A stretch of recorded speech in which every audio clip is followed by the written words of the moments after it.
Seri 3 Pelangi di Langit Singasari. Sepasang ular naga di satu sarang. Cerita, Esa Mintarja. Audiobook, novel silat. Bab 46. Persetan, geram salah seorang anak Ki Buyut di ujung bukit. Jangankan hanya seorang melawan seorang. Untuk membuktikan bahwa kami adalah hamba-hamba istana dan sekaligus adalah prajurit-prajurit, maka biarlah anak muda di antara kami ini berkelahi melawan lebih dari satu orang.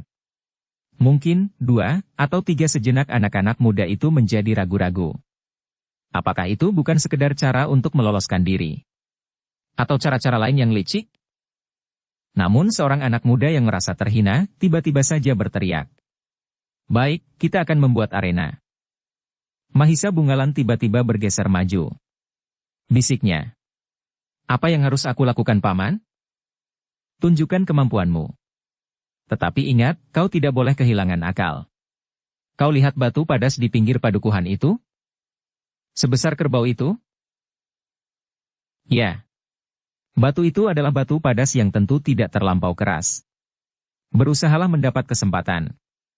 Pecahkan batu padas itu dengan tanganmu, sehingga dengan demikian maka kita akan menemukan perkembangan baru di arena itu.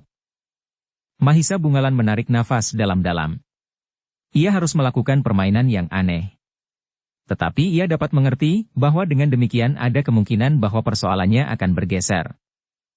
Demikianlah, maka beberapa orang anak muda yang marah, telah berteriak-teriak, bagaikan memecahkan selaput telinga. Marilah kita buat arena.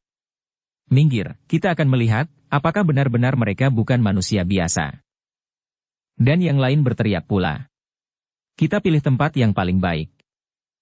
Tidak perlu di tempat yang jauh, Mahisa Agni lah yang menjawab. Kita buat arena di sini. Pinggir padukuhan itu cukup luas untuk melakukan perkelahian antara anak muda di antara kami dengan siapapun dari kalian, 2 atau 3 orang. Bahkan lebih dari itu, supaya kalian mendapat gambaran kekuatan kami yang sebenarnya. Persetan. Anak-anak muda itu pun segera mendesak orang-orang yang sedang berkerumun, seolah-olah mereka tanpa sadar telah menyiapkan sebuah arena. Namun dalam pada itu Mahisa Bungalan berdesis. Bagaimana jika mereka memiliki kemampuan yang tinggi, sehingga aku harus mengerahkan segenap kemampuan dan dengan demikian harus ada korban, karena jika tidak demikian, aku sendirilah yang akan menjadi korban. Kau akan dapat membuat perhitungan. Tetapi sejauh-jauhnya kau harus menghindari korban. Mahisa Bungalan menarik nafas dalam-dalam. Ia merasa ragu-ragu juga untuk melakukannya. Tetapi itu agaknya adalah cara yang paling baik. Dan dengan demikian ia akan dapat sekedar melepaskan ketegangan. Sejenak kemudian, maka beberapa orang telah berdiri dalam sebuah lingkaran. Tetapi adalah mendebarkan sekali, bahwa batu padas itu justru dipergunakan oleh beberapa orang untuk berdiri agar mereka dapat melihat perkelahian itu dengan baik. Sejenak Mahisa Bungalan justru tertegun diam. Ia mencoba mencari jalan, bagaimanakah sebaiknya yang akan dilakukan. Tetapi Mahisa Bungalan tidak banyak mendapat kesempatan. Beberapa orang anak muda telah berteriak. Kemarilah. Siapakah di antara kalian bertiga yang akan memasuki arena? Mahisa Agni dan Witantra berpandangan sejenak. Kemudian, biarlah yang termuda di antara kami memasuki arena. Ia adalah orang yang terlemah di antara kami bertiga meskipun mungkin tenaga jasmaniahnya masih utuh. Biarlah ia mendapat 2 atau 3 lawan dari anak-anak muda yang terkuat di padukuhan ini. Kata-kata Mahisa Agni itu benar-benar telah membakar hati setiap anak muda. Karena itu, seorang yang bertubuh kekar meloncat ke arena, hampir bersamaan dengan salah seorang anak Ki Buyut dari ujung bukit. Biar aku sajalah yang membunuhnya di arena ini. Desis yang bertubuh kekar, lepaskan anak itu, berkaca anak Ki Buyut. Akulah yang akan mengatakan kepadanya dengan perbuatan, bahwa ia telah kehilangan kesempatan untuk meninggalkan padukuhan ini. Ternyata anak Ki Buyut itu memiliki perbawa yang besar, sehingga anak muda bertubuh kekar itu meninggalkan arena. Kemarilah, geram anak Ki Buyut. Nah, berkata Mahisa Agni kepada Mahisa Bungalan. Majulah. Dan berhati-hatilah. Kau tidak boleh bersenjata. Mahisa Bungalan termangu-mangu sejenak. Tetapi ia pun kemudian bertanya. Senjata yang mana, Paman? Mahisa Bungalan memang membawa sebilah keris yang lebih mirip dengan perhiasan, karena keris itu tetap di punggung meskipun keadaan sudah demikian tegangnya. Beberapa orang padukuhan yang membawa keris, lelah memutar kerisnya sehingga hulunya berada di dada mereka. Mahisa Agni mengulurkan tangannya tanpa menjawab pertanyaan Mahisa Bungalan. Dan betapapun keraguan-raguan mencengkam dadanya, namun Mahisa Bungalan pun kemudian menarik keris di punggungnya dan menyerahkannya kepada Mahisa Agni anak Ki Buyut yang melihat Mahisa Bungalan menyerahkan kerisnya menjadi termangu-mangu. Ia membawa sebilah keris yang besar yang hulunya mencuat di atas pundaknya. Tetapi karena Mahisa Bungalan telah meletakkan senjatanya, apakah ia pun menjadi ragu-ragu? Jika kau memerlukan senjatamu, janganlah kau letakkan, berkata Mahisa Agni kepada anak Ki Buyut itu. Tetapi justru karena itu maka anak muda itu merasa tersinggung dan dengan serta-merta ia menarik kerisnya dan melemparkan kepada adiknya. Pegangilah. Adiknya dengan tangkas menangkap keris itu. Namun rasanya ia menjadi heran, bahwa kakaknya telah melepaskan senjata di punggungnya justru pada saat ia menghadapi lawan yang disangkanya sangat licik dan kejam. Tetapi jika ia mencoba memperingatkan kakaknya, maka kakaknya tentu akan merasa tersinggung karenanya. Apakah hanya seorang saja yang akan memasuki arena? Bertanya Mahisa Agni. Beberapa orang anak muda menggeram. Tetapi mereka tidak menjawab, yang menjawab adalah anak Ki Buyut yang berada di arena. Jika anak ini dapat membunuhku, maka akan tampil 2 orang di arena. Dan jika yang 2 itu terbunuh, akan tampil 4 orang. Demikian seterusnya. Tiba-tiba saja di luar sadarnya, bulu tengkuk Mahisa Bungalan meremang. Bukan karena ia takut menghadapinya, tetapi apakah jika benar-benar harus demikian, akan berarti kematian yang berturut-turut akan memenuhi arena itu? Justru karena itulah maka Mahisa Bungalan teringat pesan pamannya. Jangan menimbulkan korban. Mahisa Bungalan menarik nafas. Dengan ragu-ragu ia melangkah maju memasuki arena yang menjadi terang di bawah cahaya obor di seputarnya. Mulailah anak setan, geram anak Ki Buyut.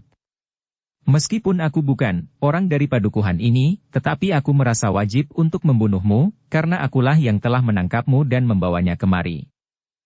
Mahisa Bungalan sama sekali tidak menjawab. Sekilas ditatapnya batu padas yang masih saja menjadi alas beberapa orang yang berdiri di pinggir arena itu.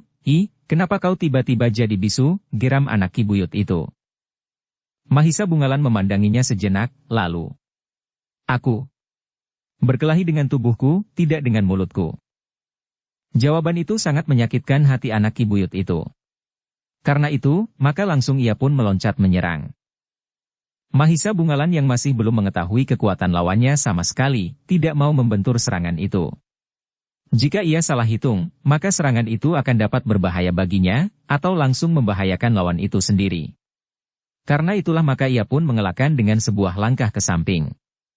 Namun dengan telapak tangannya ia mencoba menyentuh kaki lawannya untuk sekedar mengetahui, apakah serangan itu cukup berbahaya. Mahisa Bungalan adalah seorang anak muda yang memiliki pengalaman yang cukup. Karena itu, maka sentuhan tangannya itu, seolah-olah telah dapat menunjukkan kepadanya, bahwa sebenarnya lah tingkat ilmu anak Ki Buyut itu barulah pada tingkat tata gerak dasar dari olah kanuragan meskipun nampaknya cukup garang, dengan kekuatan wantah tubuhnya. Dengan demikian maka Mahisa Bungalan dapat menempatkan dirinya dalam perlawanannya atas anak muda itu. Di dalam cahaya obor yang kemerah-merahan, maka perkelahian itu pun menjadi semakin cepat. Anak Ki Buyut yang marah itu mengerahkan segenap kemampuan yang ada, sementara Mahisa Bungalan hanyalah sekedar mengimbanginya. Namun untuk memberikan kesan kelebihannya, maka ia ingin mengakhiri perkelahian itu dengan cepat. Namun sekilas teringatlah ia kepada pesan Mahisa Agni untuk menghantam padas yang justru menjadi alas berdiri beberapa orang di seputar arena itu. Karena itulah, maka ia pun berkelahi sambil mencari akal, agar orang-orang yang berdiri di atas dan sebelah menyebelah batu padas itu menyingkir. Tetapi sebelum ia menemukan cara itu, maka ia pun masih saja melayani anak Ki Buyut itu. Dengan mudahnya ia dapat menghindari setiap serangan bahkan kadang-kadang seolah-olah ia tidak beranjak sama sekali dari tempatnya. Orang yang berkerumun di seputar arena itu menjadi heran. Perkelahian itu semakin lama tidak menjadi semakin sengit, meskipun mereka mengerti bahwa anak Ki Buyut itu menjadi semakin garang. Tetapi lawannya dengan hampir tidak berbuat apa-apa, dengan mudahnya dapat mengimbanginya. Semua serangan anak Ki Buyut itu seolah-olah tidak berarti sama sekali. Anak Ki Buyut itu mula-mula kurang menyadari keadaannya. Ia mula-mula menyangka bahwa ia belum saja berhasil mengalahkan lawannya, tetapi lawannya juga tidak berhasil mengalahkannya. Bahkan menyentuhnya dengan serangan. Tetapi kemudian ia menyadari bahwa lawannya itu tampaknya tidak sedang bersungguh-sungguh. Orang-orang yang berada di sekeliling arena itu pun menjadi semakin heran. Anak muda di antara ketiga orang berkuda itu tidak berusaha menimbulkan korban sama sekali, balikan setelah ia dibiarkan turun dalam arena perang tanding tanpa senjata. Dalam pada itu, ternyata Mahisa Bungalan telah mendapat cara yang paling baik untuk menghantam batu padas itu. Dengan demikian, maka tiba-tiba saja ia menjadi garang. Ia mendesak lawannya ke arah batu padas itu.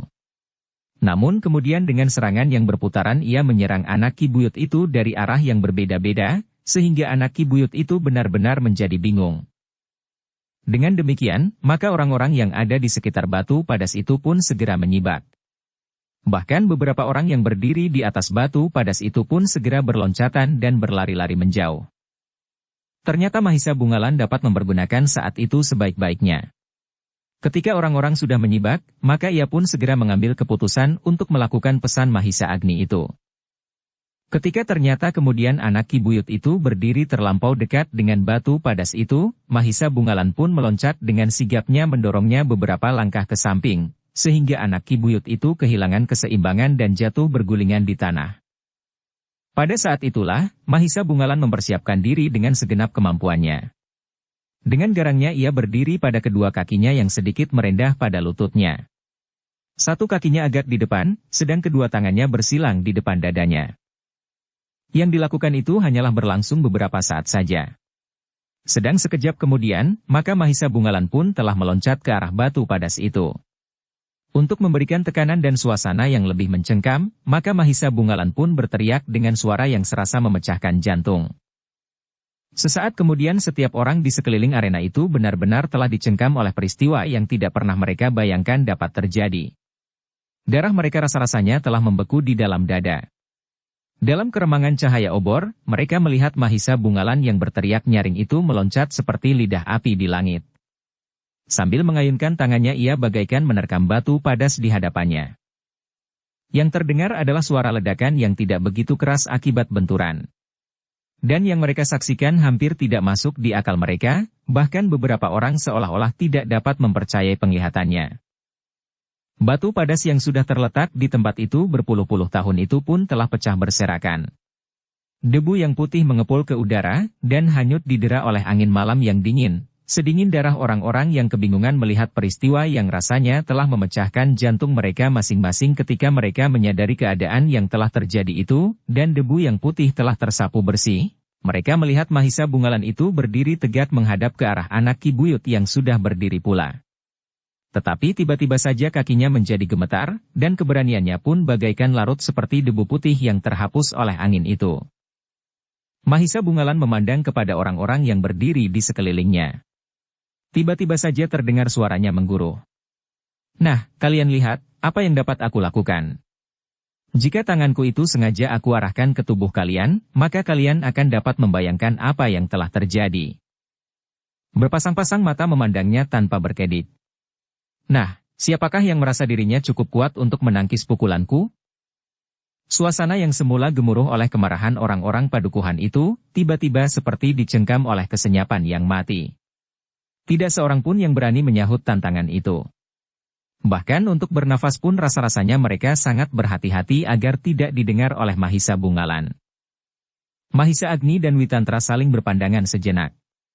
Ternyata cara itu berhasil menghindarkan korban, meskipun agaknya merupakan kesombongan yang cukup besar. Namun Mahisa Bungalan yang masih muda itu ternyata tidak dapat menahan hati lagi. Kejengkelan, kemarahan yang bercampur baur di dalam dadanya, rasa-rasanya masih memerlukan penyaluran lagi. Darah mudanya yang sudah terlanjur mendidih masih menuntut peledakan yang mengejut untuk mengurangi ketegangan jiwanya. Karena itu, Witantra dan Mahisa Agni terkejut ketika mereka melihat Mahisa Bungalan sekali lagi memusatkan kekuatannya di tangannya. Demikian cepatnya, sehingga sebelum Mahisa Agni dan Witantra berbuat sesuatu, Mahisa Bungalan telah meloncat sekali lagi. Yang menjadi sasarannya kemudian bukanlah batu padas yang sudah menjadi debu itu, tetapi dinding padukuhan itu sendiri yang terbuat dari batu yang tersusun. Sekali lagi orang-orang yang berada di sekitarnya terkejut dan rasa-rasanya mereka menjadi sangat kecil di hadapan anak muda itu. Sekali lagi terdengar benturan kekuatan Mahisa Bungalan dengan dinding batu padukuhan itu. Yang kemudian disusul oleh gemuruhnya dinding itu pecah dan berguguran. Bukan saja yang disentuh tangan Mahisa Bungalan, tetapi getarannya telah meruntuhkan dinding itu antara 3 atau 4 langkah. Mahisa Agni dan Witantra menarik nafas dalam-dalam. Mereka menyadari bahwa Mahisa Bungalan menjadi terlalu tegang karena perlakuan yang agak berlebih-lebihan atasnya. Untunglah bahwa Mahisa Bungalan masih menyadari sepenuhnya dan berhasil menyalurkan ketegangan itu tanpa menimbulkan korban jiwa. Sesaat kemudian, selagi kecemasan dan ketakutan mencengkam semua orang yang ada di sekitar tempat itu, Mahisa Bungalan meloncat ke atas dinding yang masih berdiri tegak di sebelah guguran karena pukulannya itu. Dengan suara lantang ia berkata, "Kisanak semuanya dari padukuhan yang manapun juga yang ada di tempat ini. Aku tidak mempunyai cara lain untuk meyakinkan kalian, bahwa kami bukanlah 3 orang pembunuh seperti yang pernah dilakukan oleh 3 orang yang terlebih dahulu telah sampai di tempat ini. Jika kami tidak melawan kalian dengan langsung itu adalah karena kami ingin menunjukkan perbedaan antara kami dan orang-orang yang kalian katakan, meskipun jika terpaksa, kalian masih saja ingin menangkap dan membunuh kami, maka kami harus membela diri dengan kemampuan yang ada pada kami. Jika ternyata kemudian kami harus berkelahi, maka aku kira bahwa kami tentu akan membunuh bukan saja hanya 2 atau 3, bahkan 15, tetapi puluhan. Aku sendiri sanggup membunuh lebih dari 10 orang di antara kalian. Dan kedua pamanku itu masing-masing akan dapat membunuh 50 orang. Nah, cobalah bayangkan, bencana apakah yang akan menimpa padukuhan ini jika kalian tetap bersikap bodoh." Ketakutan yang sangat ternyata telah mencengkam orang-orang yang berada di tempat itu. Kedua orang buyut dari padukuhan di sisi hutan dan dari padukuhan di ujung bukit itu pun serasa menggigil segenap tubuhnya. Ketakutan, kecemasan dan penyesalan saling berbenturan di dalam diri mereka. Demikian anak-anak Kibuyut dari padukuhan di ujung bukit yang merasa diri mereka tidak terkalahkan. Selama ini mereka hanya melihat betapa dahsyatnya bekas prajurit Tumapel itu memainkan pedang. Namun mereka tidak pernah melihat kekuatan yang lain, yang jauh lebih dahsyat dari kemampuan prajurit itu, yang tersebar di luar padukuhan mereka. Dan kini ternyata bahwa kemampuannya itu sama sekali tidak berarti dibandingkan dengan kemampuan ketiga orang itu. "Nah Kisanak," berkata Mahisa Bungalan. "Apakah yang sekarang ingin kalian lakukan? Apakah kalian masih tetap akan menangkap kami dan menjatuhkan hukuman picis?" Tidak seorang pun yang menjawab. "Cobalah perhatikan," berkata Mahisa Bungalan. "Jika yang datang kemudian bukannya kami bertiga, tetapi orang lain yang juga kebetulan bertiga, tetapi sama sekali tidak mempunyai sangkut paut dengan ketiga orang yang datang lebih dahulu, apakah kira-kira yang akan terjadi atas mereka? Jika mereka adalah petani-petani yang dalam perjalanan menengok keluarganya yang sakit di tempat yang jauh, atau dengan tergesa-gesa ingin pulang karena anaknya sakit keras menurut berita yang didengarnya, sedangkan mereka itu kalian tangkap di sini dan kalian jatuhi hukuman picis, cobalah bayangkan. Anaknya menangis di rumah merindukan ayahnya, sedang ayahnya tanpa bersalah tergantung di tiang kayu yang tertanam di simpang 4 mengalami hukuman picis. Wajah-wajah di sekitar tempat itu pun menjadi tegang. Itukah yang kalian tuntut dari dendam yang membara di hati kalian karena kalian merasa bahwa perikemanusiaan sudah diinjak-injak oleh ketiga orang yang tidak kalian kenal itu? Dan apakah perbuatan kalian itu juga dapat disebut perbuatan yang biadab tanpa mengenal perikemanusiaan? Suasana yang sepi itu pun terasa menjadi semakin sepi. Dan sinar obor, rasa-rasanya mereka sedang melihat wajah-wajah sendiri. Beberapa orang menundukkan wajahnya dalam-dalam. Mereka tidak berani dengan tengadah menatap sorot mata Mahisa Bungalan yang meskipun tidak tertuju kepadanya.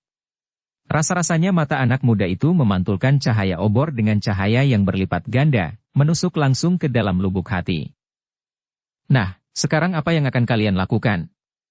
Apakah aku harus memecah seluruh dinding batu yang melingkari padukuhan ini? Atau masih harus berperang tanding melawan siapapun juga?" Tidak ada jawaban sama sekali. Yang terdengar kemudian hanyalah suara angin malam yang berdesah di dedaunan, seakan-akan tanpa menghiraukan apa yang sedang terjadi di ujung padukuhan itu. Dalam kesenyapan itu, Ki Buyut dari padukuhan di pinggir hutan itu menarik nafas dalam-dalam. Kemudian selangkah ia maju ke arah Mahisa Bungalan. Dengan nada yang dalam ia pun kemudian berkata, "Anak muda yang perkasa. Adalah terlampau sulit untuk melihat kesalahan sendiri. Tetapi biarlah aku yang tua ini mencoba untuk mengakui betapa bodohnya kami semuanya. Rasa-rasanya yang kau lakukan adalah semacam pengakuan di hati kami masing-masing. Bahwa kami tidak lebih dari orang-orang yang dungu dan sombong. Dalam saat-saat yang demikian, kami baru menyadari, alangkah gilanya angan-angan kami yang diwarnai oleh dendam yang tiada taranya. Ketahuilah," berkata Mahisa Bungalan kemudian. "Agaknya 3 orang yang datang lebih dahulu dari kami adalah orang-orang dari perguruan ilmu hitam. Mereka telah melakukan perbuatan terkutuk di mana-mana. Namun dendam yang membakar hati kalian akan menumbuhkan akibat yang tidak kalah terkutuknya dengan perbuatan orang-orang berilmu hitam itu." Ki Buyut dari padukuhan di tepi hutan itu mengangguk-angguk. Selangkah ia maju lagi dan berkata, "Sekarang kami menyerahkan semua persoalan kami kepadamu anak muda.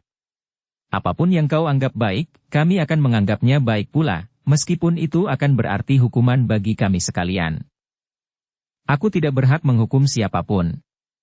Jika hukuman itu dimaksudkan untuk melepaskan dendam dan kepuasan oleh nyala api kebencian, maka hukuman itu tidak akan berarti apa-apa. Hukuman seharusnya diberikan untuk menghapuskan kesalahan dari diri seseorang. Maksudnya, agar orang itu jera melakukan kesalahan dan kembali mencari jalan yang benar dengan sadar." Mahisa Bungalan berhenti. "Tetapi hal serupa itu tidak harus kalian lakukan dengan menjalani hukuman. Kesadaran akan kesalahan dan penyesalan adalah hukuman yang paling baik. Kemudian bertobat dan tidak akan melakukannya sekali lagi. Nah, apakah kalian telah bersiap untuk berbuat demikian?" Ki Buyut termenung sejenak. Lalu, "Alangkah sulitnya untuk menguasai perasaan sendiri. Tetapi biarlah kami mencobanya. Melihat kesalahan diri, menyesali dan bertobat. Kami tidak akan lagi dengan tergesa-gesa menimpakan kesalahan kepada orang lain yang tidak pasti demikian." Mahisa Bungalan mengangguk-angguk. Katanya kemudian, "Baiklah. Kita akan melihat bersama-sama. Meskipun mungkin di hari mendatang kami tidak akan melalui daerah ini, tetapi daerah ini akan tetap menjadi perhatian pimpinan pemerintahan di Singasari. Seperti yang sudah kami katakan, kami bertiga adalah hamba istana Singasari. Karena itu, jika kami melakukan tindakan apa saja atas nama jabatan kami, maka kami tentu akan dibenarkan oleh pimpinan pemerintahan di Singasari." Penjelasan itu membuat setiap orang semakin berdebar-debar. Bahkan anak Ki Buyut dari ujung bukit, seolah-olah terbungkam dan tidak mengetahui, apakah yang harus dilakukannya. "Nah, jika kalian telah berhasil melihat diri sendiri, maka kami akan segera meninggalkan tempat ini," berkata Mahisa Bungalan, "kembalilah ke rumah masing-masing dan cobalah mengerti apa yang aku katakan. Sebenarnya lah bahwa aku pun seakan-akan telah dicengkam oleh kesesatan nafas karena rasanya dada ini akan retak oleh kemarahan dan gejolak perasaan. Perlakuan kalian atas kami benar-benar membuat darahku mendidih.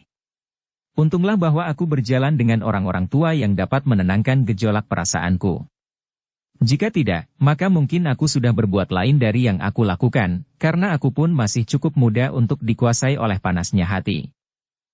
Dalam pada itu, Ki Buyut dari padukuhan di ujung bukit pun tampil sambil berkata dengan suara gemetar, "Ampuni kami. Apalagi setelah kami yakini bahwa anak muda adalah benar hamba istana. Kami akan mempersilahkan anak muda dan kedua kawan anak muda itu untuk bermalam di rumah kami seperti yang semula anak muda kehendaki." Sepercik keseganan melonjak di hati Mahisa Bungalan.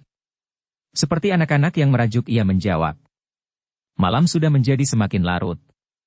Jika kami kembali ke rumah Ki Buyut, maka akan segera datang fajar yang merah. Kapankah kami sempat beristirahat malam ini?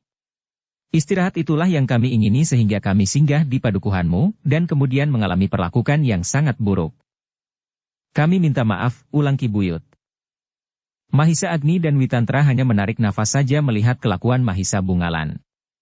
Tetapi seperti yang dikatakannya, maka malam memang sudah menjadi semakin larut. "Jika demikian," sahut Ki Buyut dari padukuhan di pinggir hutan, "apakah anak muda bertiga akan beristirahat saja di padukuhan ini?" Meskipun padukuhan ini pun telah sangat mengecewakan anak muda. Mahisa Bungalan termangu-mangu sejenak. Namun nampak bahwa ia berusaha untuk menangkap kesan dari wajah Mahisa Agni dan Witantra yang kemerahan kena sinar obor. Namun dari wajah-wajah yang tidak begitu jelas itu, Mahisa Bungalan tidak tahu pasti, apakah yang dikehendaki oleh Mahisa Agni dan Witantra. Dalam keraguan-raguan, maka Mahisa Bungalan pun kemudian berkata, "Bagi kami tidak ada bedanya, tidur dan beristirahat dimanapun juga. Bahkan kami dapat juga beristirahat di tengah-tengah bulak sekalipun. Kami mempersilahkan anak muda bertiga untuk beristirahat di rumah kami." Ki Buyut dari Padukuhan di ujung hutan menegaskan. Tetapi Mahisa Bungalan tetap saja menggeleng. "Tidak. Tetapi jika kalian mempunyai banjar padukuhan, kami akan tidur di banjar, meskipun sekejap lagi fajar akan menyingsing." "Ah," jawab Ki Buyut. "Kalian adalah tamu-tamu kami. Sebaiknya kalian bermalam di rumah kami. Jika kita akan bertengkar terus, maka sampai malam berikutnya aku tidak akan sempat beristirahat. Nah, jika kalian sependapat, tunjukkanlah kepada kami banjar padukuhan kalian. Jika tidak, kami akan melanjutkan perjalanan dan tidur di pematang." "Baiklah, baiklah anak muda," berkata Ki Buyut. "Marilah.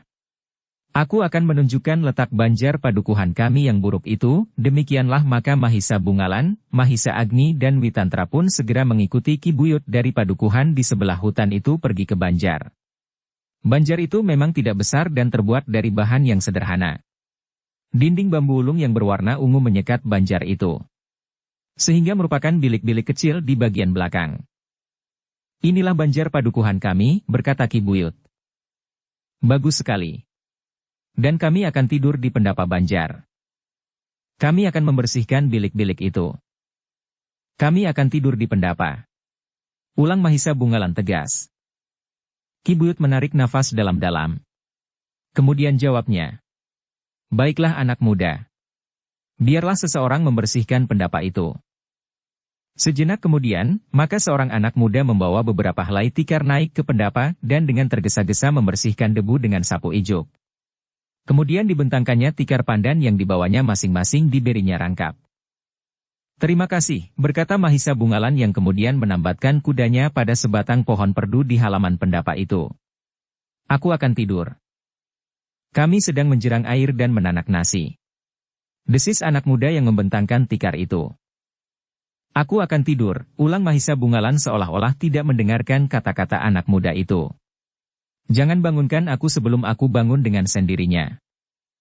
"Bagaimana jika nasi masak?" bertanya anak muda itu. "Kau dengar? Jangan bangunkan kami." Anak muda itu menjadi bingung, sedang Mahisa Agni dan Witantra menarik nafas dalam-dalam. Namun kemudian ketika ada kesempatan Witantra berbisik, "Bungalan, aku lapar. Kenapa kau tidak mau dibangunkan?" "Aku tidak percaya," jawab Mahisa Bungalan. "Paman Witantra dapat bertahan 3 hari 3 malam pati geni tanpa terisi oleh secuil makanan dan setetes air sekalipun." Witantra tersenyum. "Namun," katanya, "tetapi bagi sanak padukuhan Mahisa Bungalan, jika kita menolak jamuan yang mereka hidangkan, apalagi setelah mereka dengan tergesa-gesa menyiapkan, maka hati mereka rasa-rasanya telah disakiti.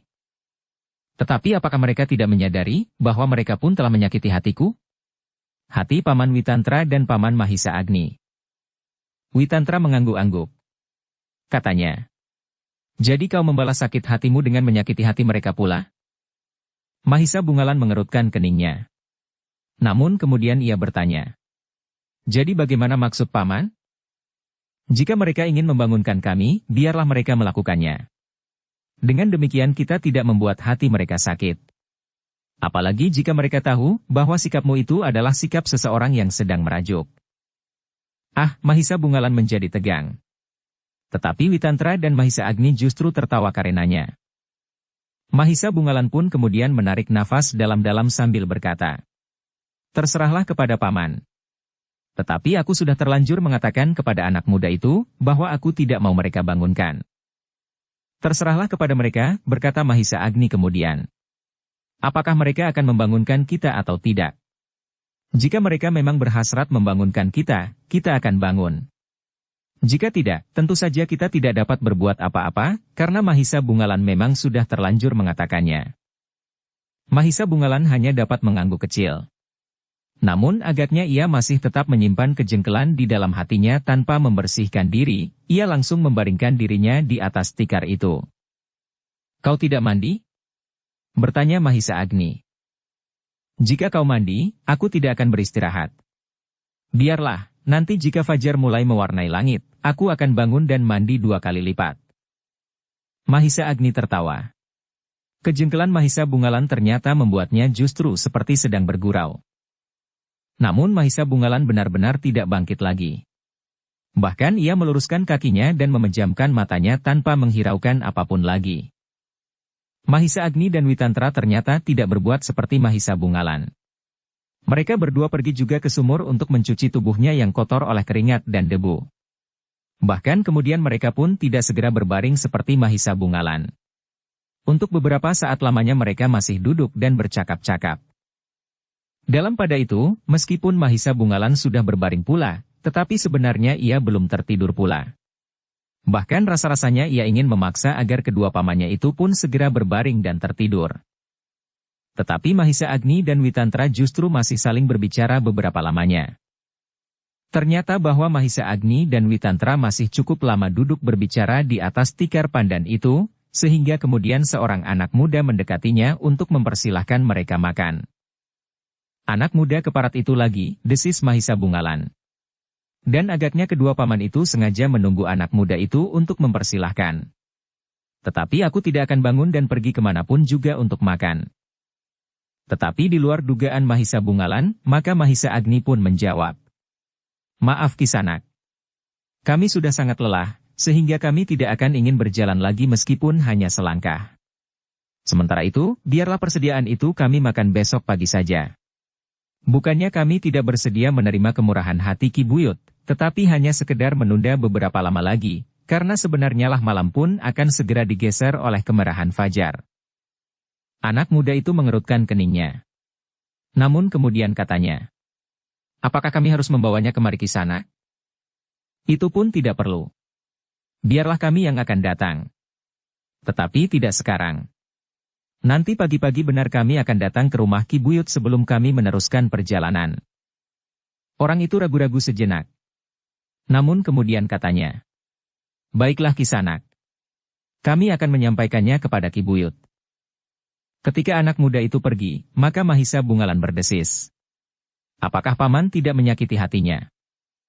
Aku tidak menolak. Aku hanya minta ditunda saja sampai besok. Jika demikian, sekarang tidurlah. Nanti sebentar lagi tentu Ki Buyut sendirilah yang akan datang kemari untuk memaksa paman berdua pergi ke rumahnya. Tentu paman berdua tidak akan dapat menolaknya. Mahisa Agni tersenyum. Jawabnya, mudahkan dugaanmu itu tidak benar. Tetapi belum lagi Mahisa Agni mengatupkan mulutnya, Mahisa Bungalan sudah menyahut. Kita bertaruh.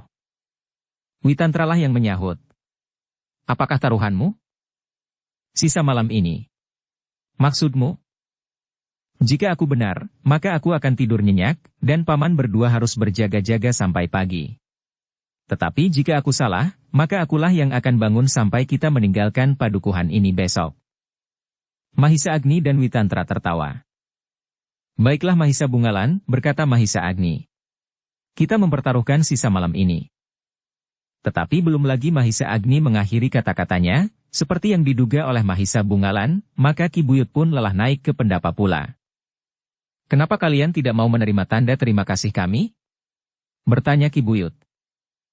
Hah, bisik Mahisa Bungalan. Paman akan berjaga-jaga semalam suntuk. Mahisa Agni memandanginya sejenak sambil tersenyum. Namun jawabnya kemudian. Bukan menolak Ki Buyut. Tetapi sebenarnya lah bahwa aku sangat berterima kasih atas pemberian itu. Namun, baiklah kiranya tanda terima kasih itu dapat kami terima besok pagi. Mumpung nasi masih panas. Terima kasih Ki Buyut. Anak muda itu sudah tertidur. Apakah Kisanak tidak dapat membangunkannya sejenak? Anak itu jika sudah tidur seperti juga jika ia berkelahi. Tetapi kami sama sekali tidak menolak. Besok di saat fajar mulai merah, aku akan menerima semuanya dengan senang hati. Tetapi sudah dingin, sahut Ki Buyut. Mahisa Agni memandang Witantra sejenak. Namun kemudian katanya. Terima kasih Kiai. Besok pagi-pagi benar, aku akan datang bersama kedua kawanku ini. Oh, tentu Kisanak tidak usah pergi kemanapun juga. Kami akan mengirimkannya kemari. Kami tidak ingin membuat Ki Buyut menjadi bertambah sibuk. Kemudian bertanya. Senjata yang mana Paman? Tentu tidak. Tentu tidak. Mahisa Agni tidak dapat menolaknya lagi, jika besok pagi-pagi benar ada beberapa orang membawa makan pagi. Sepeninggal orang itu, maka Mahisa Bungalan berkata perlahan-lahan. Aku menang Paman. Sisa-sisa malam ini adalah milikku sepenuhnya dan Paman berdua akan berjaga-jaga semalam suntuk sebagai hasil kemenangan taruhan kami. Mahisa Agni dan Witantra tersenyum. Sejenak mereka memandang kegelapan. Kemudian Witantra pun berkata, Ki Buyut masih ada di halaman. Jika ia melihat bahwa kau tidak benar-benar tidur, maka ia merasa dibohongi. Ia sudah jauh. Ia tidak akan mendengar percakapan ini. Mungkin ia tidak mendengar. Tetapi dari kejauhan ia dapat melihat, sedang kita tidak dapat melihatnya di dalam pekatnya malam. Mahisa Bungalan pun mengerutkan keningnya. Namun kemudian ia berkata, Paman dapat mengatakan bahwa aku ternyata telah terbangun.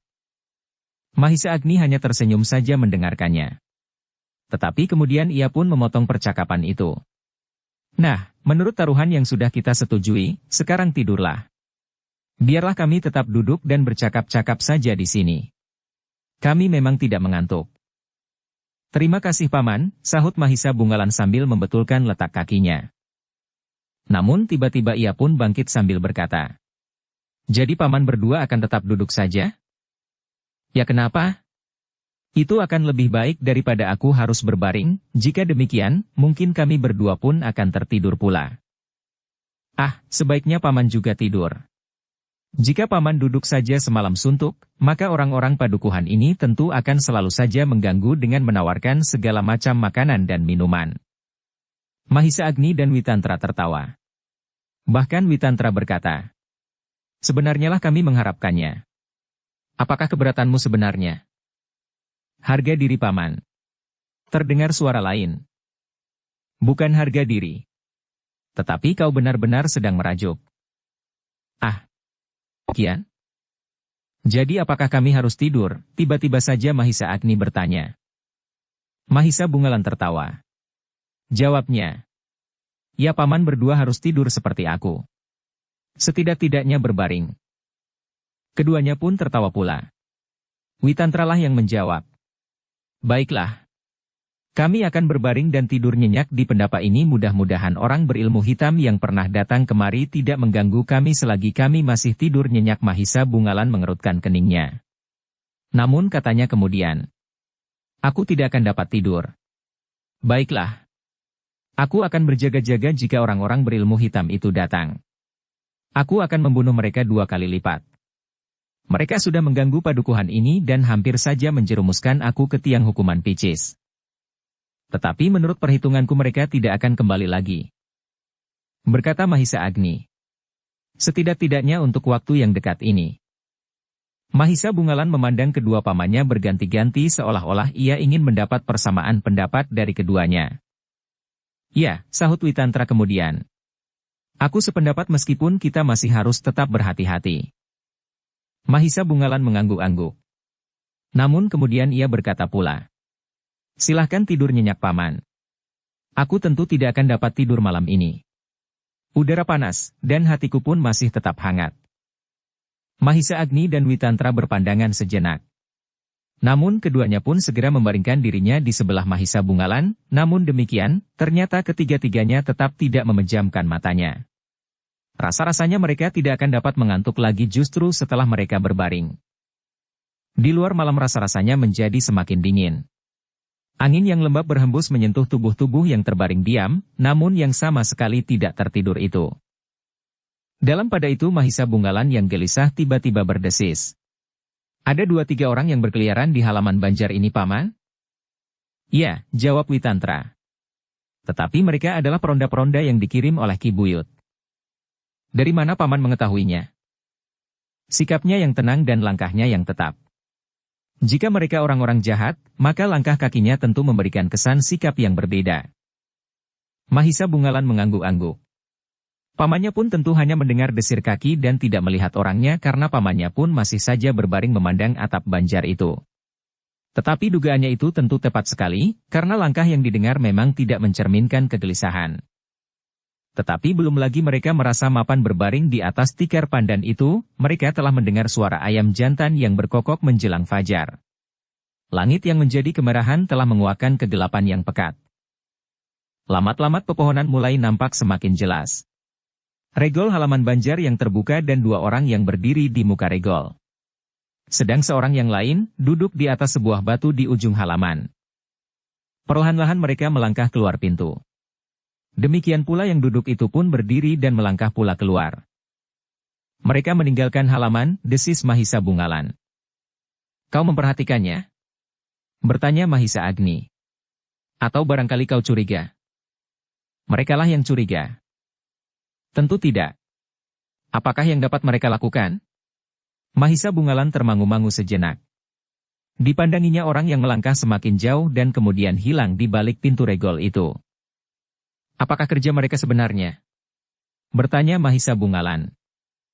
Mahisa Agni pun kemudian duduk di sebelah Witantra yang telah duduk pula. Sejenak ia memandang ke pintu regol yang terbuka. Lalu katanya, mereka adalah peronda-peronda yang harus menjaga banjar ini, ada atau tidak ada kita di sini. Oh, Mahisa Bungalan mengangguk-angguk. Sejenak kemudian maka cahaya langit pun menjadi semakin cerah. Padukuhan itu pun menjadi terbangun pula dari tidur mereka yang gelisah. Orang-orang laki-laki di padukuhan itu, hampir tidak sempat pulang ke rumah masing-masing. Ada satu dua di antara mereka yang sekedar memberitahukan kepada keluarga mereka, apa yang telah terjadi, agar keluarga mereka tidak menjadi gelisah dan ketakutan. Jadi ada seorang yang dapat memecahkan batu padas itu hanya dengan tangannya saja? Ya. Dan kekaguman itu pun menjalar dari setiap mulut ke mulut yang lain. Dalam pada itu, Mahisa Agni dan Witantra pun segera pergi ke Pakiwan untuk membersihkan dirinya, sementara Mahisa Bungalan nampaknya masih agak malas untuk bangun. Tetapi karena cahaya pagi yang semakin terang, maka ia pun kemudian bangkit pula dan menyusul kedua pamannya yang sedang membersihkan dirinya ketika mereka bertiga kembali ke pendapa. Mereka telah dikejutkan oleh hadirnya beberapa orang yang membawa makanan dan minuman bagi ketiga orang yang mengagumkan itu. Bukankah kami tidak memerlukannya, desis Mahisa Bungalan. Perlu atau tidak perlu, marilah kita menerimanya dengan hati terbuka. Kapankah sebenarnya kau mudah sekali dihinggapi perasaan sakit hati seperti itu? Tingkah laku mereka sudah keterlaluan. Ternyata mereka kini telah menyesal, desis Witantra. Mahisa Bungalan memandang Witantra sejenak, lalu katanya. Baiklah paman. Tetapi perlakuan yang menyakitkan hatiku sekali lagi, tidak akan dapat aku maafkan, begitu? Bertanya Mahisa Agni. Mahisa Bungalan hanya menarik nafas panjang. Tetapi ia tidak menyahut. Sejenak kemudian ketika Ki Buyut dan beberapa orang bebahu datang, maka mereka pun segera duduk berkeliling di atas tikar panjang. Ki Buyut dari ujung bukit itu pun hadir pula. Tetapi tidak dengan anaknya.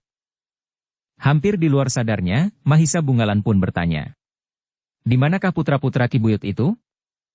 Ki Buyut mengerutkan keningnya. Namun kemudian ia pun menjawab. Mereka sudah mendahului pulang Ger.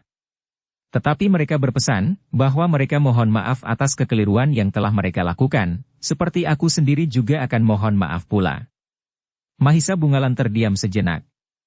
Dipandanginya wajah kedua pamannya berganti-ganti sekilas ia melihat senyum yang membayang di wajah kedua orang pamannya itu. Namun ia tidak segera dapat menjawab kata-kata Ki Buyut itu. Mahisa Agni lah yang kemudian berkata. Ki Buyut. Yang telah lalu, baiklah kita melupakannya.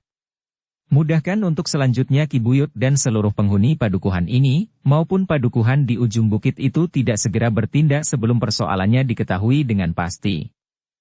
Kedua buyut itu mengangguk-angguk. Tetapi sebagai peringatan, bahwa masalahnya memang dapat membahayakan, padukuhan-padukuhan ini jangan meninggalkan kewaspadaan. Mahisa Agni berhenti sejenak, lalu. Kami mengerti bahwa yang telah terjadi telah menggoncangkan sendi kehidupan di padukuhan ini sehingga sikap kalian pun rasa-rasanya sukar dikendalikan. Tetapi kalian tidak dapat bertindak membabi buta seperti itu. Ya Kisanak. Sebenarnya karena ketakutan yang tidak tertahankanlah yang membuat kami kehilangan pengendalian diri. Kami mengerti. Tetapi hampir saja orang lain kau kurbankan tanpa berbuat kesalahan apapun juga. Itulah kehilafan kami. Dan kami dengan ikhlas mohon maaf. Mahisa Agni mengangguk-angguk namun kemudian katanya. Tetapi baiklah kami beritahukan bahwa sebenarnya kalian tidak akan dapat berbuat apa-apa jika ketiga orang yang telah merusakkan padukuhan ini tiba-tiba saja kembali ke daerah ini. Kenapa? Pada saat itu kami benar-benar tidak menduga bahwa kekejian itu akan terjadi. Karena itulah maka agaknya kami tidak bersiaga melawannya. Mahisa Agni termangu-mangu sejenak. Namun ketika ia memandang wajah Witantra yang terangguk kecil, maka ia pun kemudian berkata, ketahuilah Ki Buyut kedua-duanya, bahwa 3 orang yang membunuh 2 orang di padukuhan ini dengan cara yang khusus itu adalah orang-orang yang disebut berilmu hitam. Hi! Orang-orang yang mendengarnya terkejut. Dari mana Kisanak mengetahuinya? Bertanya Ki Buyut dari padukuhan di sebelah hutan. Suasana pun kemudian menjadi tegang. Beberapa orang yang berada di tempat itu memandang Mahisa Agni dengan tajamnya. Kami mengetahui dari keterangan yang telah kalian berikan kepada kami. Kematian yang mengerikan dengan kulit yang tersayat bahkan seolah-olah terkelupas adalah pertanda yang paling meyakinkan bahwa pembunuhnya adalah orang-orang berilmu hitam itu. Wajah-wajah yang nampak menjadi tegang telah menggelitik perasaan Mahisa Bungalan, sehingga tiba-tiba saja ia bertanya. Apakah kalian mencurigai kami lagi hanya karena kami mengetahui atau membenarkan cerita tentang pembunuhan itu? Bukan maksud kami Kisanak, sahut Ki Buyut dari sebelah hutan itu dengan serta-merta. Tetapi kami menjadi bertanya-tanya di dalam hati, apakah ciri-ciri pembunuhan yang demikian memang sudah dikenal di mana-mana? Ya, Witantra lah yang menyahut. Seperti yang telah dikatakan, bahwa kematian itu disebabkan oleh bekas tangan orang-orang berilmu hitam. Orang-orang yang mendengarkan itu pun mengangguk-angguk. Bukankah kalian pernah mendengar serba sedikit tentang orang berilmu hitam? Bertanya Witantra. Ya. 1-2 orang penghuni padukuhan ini yang baru saja kembali dari mengunjungi sanak kadangnya di padukuhan lain mendengar serba sedikit tentang orang berilmu hitam. Tetapi pada umumnya mereka tidak dapat menyebutkan secara terperinci. Mungkin. Tetapi bahwa orang-orang berilmu hitam itu dapat berbuat sesuatu tanpa menghiraukan peri kemanusiaan, telah kalian alami di sini. Kedua buyut yang ada di Banjar itu mengangguk-angguk. Namun terdengar seseorang bertanya. Apakah mungkin mereka akan kembali? Witantra mengerutkan keningnya lalu katanya. Tentu saja kami tidak mengetahuinya. Mungkin ia akan lewat pula di padukuhan ini. Bahkan mungkin ia mendengar peristiwa yang telah terjadi di sini, bahwa seorang anak muda telah melakukan pameran kekuatan justru untuk menghindari korban yang sia-sia. Apakah mereka akan menaruh perhatian? Mudah-mudahan mereka memperhitungkannya, agar mereka tidak berbuat sewenang-wenang. Atau bahkan sebaliknya, desis yang lain. Mudah-mudahan tidak. Mudah-mudahan mereka menyalurkan kemarahan mereka kepada kami dan mencari kami, karena sebenarnya lah bahwa kami pun berkepentingan dengan mereka.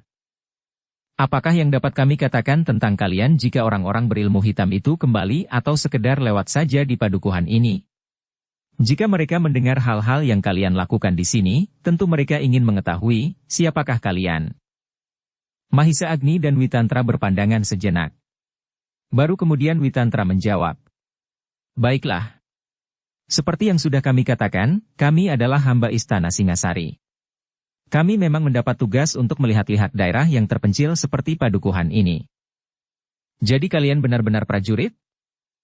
Kami tidak berbohong. Anak muda ini bukan prajurit istana, tetapi kedudukannya hampir tidak ada bedanya, karena ia pun mengemban tugas Baginda di Singasari. Kekecewaan dan penyesalan nampak di wajah-wajah yang tegang di pendapa Banjar padukuhan itu. Sementara itu, Witantra pun berkata. Dan anak muda itu adalah anak muda yang bernama Mahisa Bungalan. Seorang yang berkumis lebat tiba-tiba mengangkat kepalanya. Aku pernah mendengar nama itu ketika aku pergi ke padukuhan kadangku yang agak jauh. Apakah yang kau dengar tentang nama itu? Mahisa Bungalan. Ya, Mahisa Bungalan pembunuh orang-orang berilmu hitam. Semua orang berpaling kepadanya. Dan orang itu menegaskan, Mahisa Bungalan dan Linggadadi. Aku ingat sekarang. Siapakah dari kalian yang bernama Linggadadi? Witantra menarik nafas dalam-dalam. Agaknya nama Mahisa Bungalan seolah-olah tidak dapat dipisahkan dengan nama Linggadadi. Meskipun maksudnya tidak demikian, tetapi justru keduanya seakan-akan merupakan satu kesatuan yang tidak terpisahkan. Suatu perkembangan warta yang salah, berkata Mahisa Bungalan di dalam hatinya. Lebih baik pada suatu ketika aku bertemu dengan Linggadadi dan menyelesaikan masalahnya dengan tuntas, supaya namaku tidak selalu dihubungkannya dengan namanya. Dalam pada itu Witantralah yang menjawab. Tidak ada yang bernama Linggadadi di antara kami. Linggadadi adalah orang lain sama sekali yang tidak mempunyai sangkut paut dengan Mahisa Bungalan. Tetapi yang aku dengar, bahwa Mahisa Bungalan dan Linggadadi adalah pembunuh orang berilmu hitam. Mungkin keduanya melakukan. Tetapi tentu saja dengan pertimbangan dan tujuan yang berbeda. Mahisa Bungalan adalah petugas yang memikul kewajiban dari Baginda di Singasari, sedang Linggadadi adalah seorang yang berjuang dalam persaingannya dengan orang-orang berilmu hitam. Oh, keterangan yang aku dengar lain sekali. Keduanya telah bertempur bersama-sama dan telah membunuh puluhan orang berilmu hitam. Mahisa Agni dan Witantra saling berpandangan sejenak. Memang hampir setiap orang di daerah itu menyangka demikian. Seolah-olah Mahisa Bungalan dan Linggadadi telah bertempur bersama-sama untuk membunuh orang-orang berilmu hitam. Apakah berita yang sampai ke telinga kami itu tidak benar? Bertanya Ki Buyut dari padukuhan di ujung bukit. Tidak benar, jawab Mahisa Bungalan dengan tegas. Jadi bagaimanakah sebenarnya? Mahisa Bungalan memandang Mahisa Agni dan Witantra berganti-ganti. Agaknya keduanya mengerti bahwa Mahisa Bungalan agak menjumpai kesulitan untuk menjawab. Ki Buyut, berkata Witantra. Sudah aku katakan bahwa mungkin keduanya melakukan. Mungkin, keduanya memang pembunuh orang berilmu hitam, tetapi dengan tujuan yang berbeda. Mahisa Bungalan sama sekali tidak mempunyai sangkut paut dengan Linggadadi. Bahkan keduanya pernah bertempur di Singasari. Oh, sungguh aneh. Tetapi sebaliknya kalian mempercayainya, karena yang ada di hadapan kalian sekarang adalah orang yang bernama Mahisa Bungalan itu sendiri. Ki Buyut mengangguk-angguk. Demikian pula orang-orang lain yang mendengarnya. Baru sejenak kemudian Ki Buyut dari sebelah hutan berkata, tentu kami mempercayainya.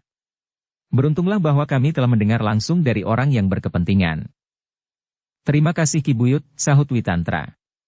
Kami tidak berkeberatan jika apabila orang-orang berilmu hitam itu datang dan bertanya sesuatu tentang pendengarannya atas kejadian semalam. Katakanlah terus terang bahwa telah datang di padukuhan ini, Mahisa Bungalan dan dua orang pamannya. Apakah keuntungannya? Bertanya seorang yang lain. Mudah-mudahan dengan demikian orang-orang berilmu hitam itu menumpahkan segenap perhatiannya kepada kami dan tidak sempat mencoba mengganggu kalian.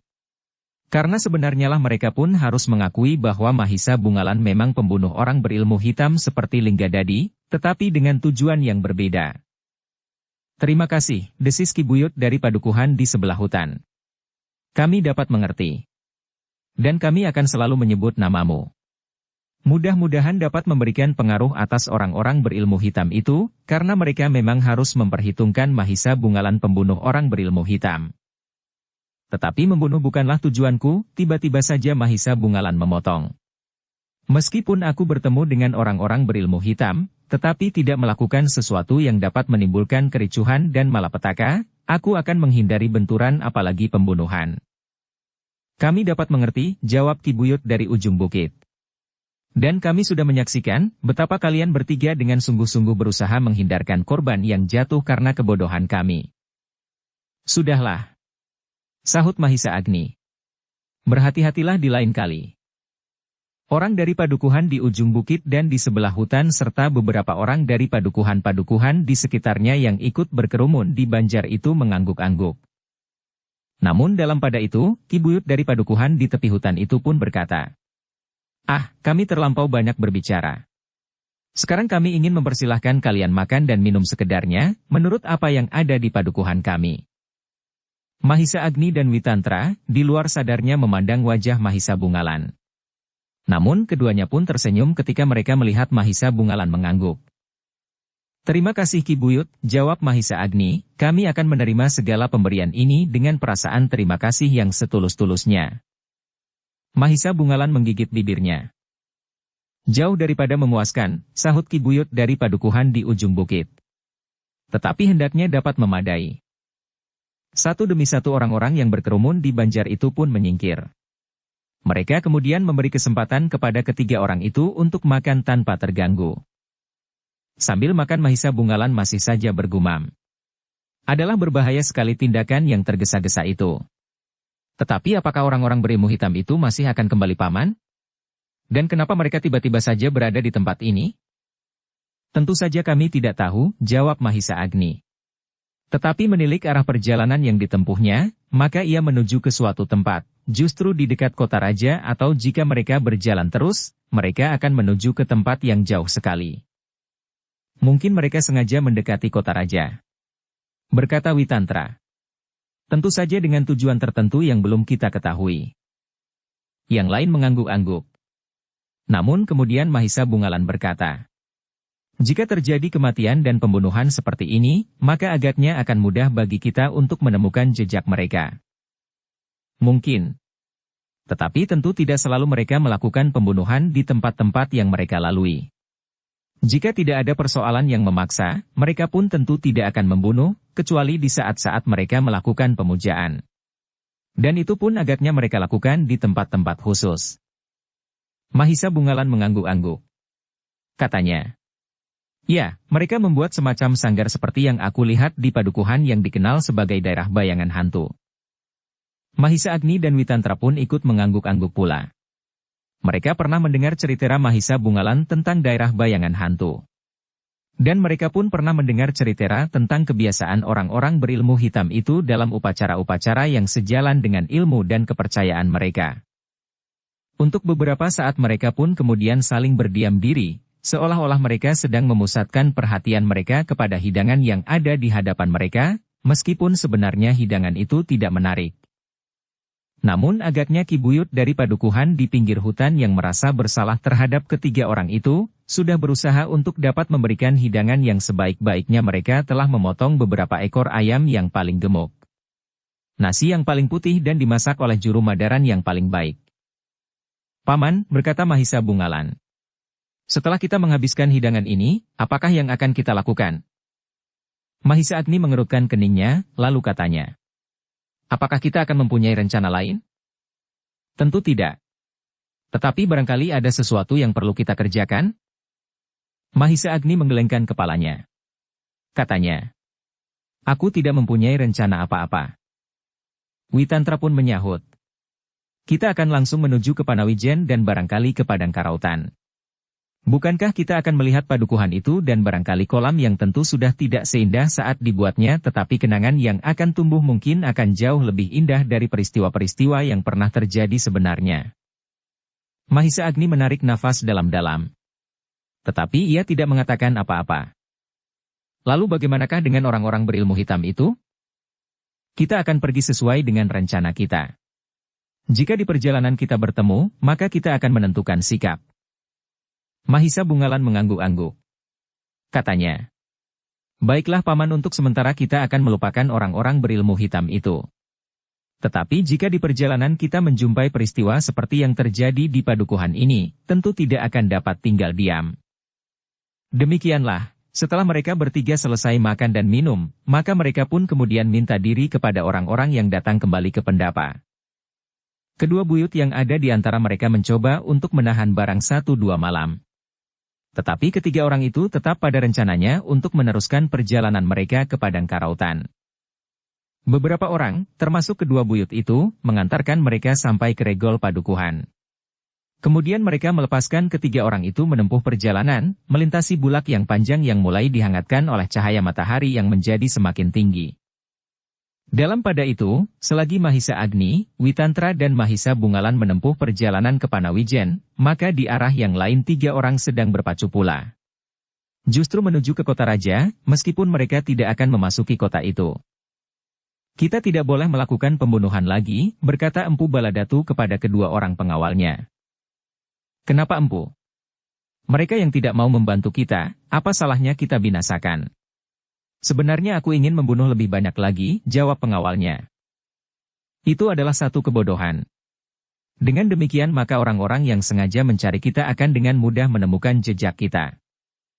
Kedua orang pengawalnya mengerutkan keningnya, yang seorang kemudian bertanya. Jadi apakah kita akan dibiarkan diri kita diperlakukan dengan semena-mena? Tidak ada orang yang memperlakukan kita semena-mena. Kita selalu mendapat tempat yang baik dan sambutan yang ramah jika kita juga berlaku ramah. Tetapi padukuhan di pinggir hutan itu telah menerima kita dengan penuh prasangka. Tidak, jawab Empu Baladatu. Kalian yang menjadi gila melihat gadis-gadis cantik di padukuhan itu. Itulah sebabnya, maka telah terjadi peristiwa yang dapat menjadi jejak perjalanan kita. Apalagi kalian telah membunuh korbanmu dengan ciri yang dapat memperkenalkan kita. Bersambung ke bab 47. Dukung kami dengan subscribe, follow, like, komen dan share. Terima kasih.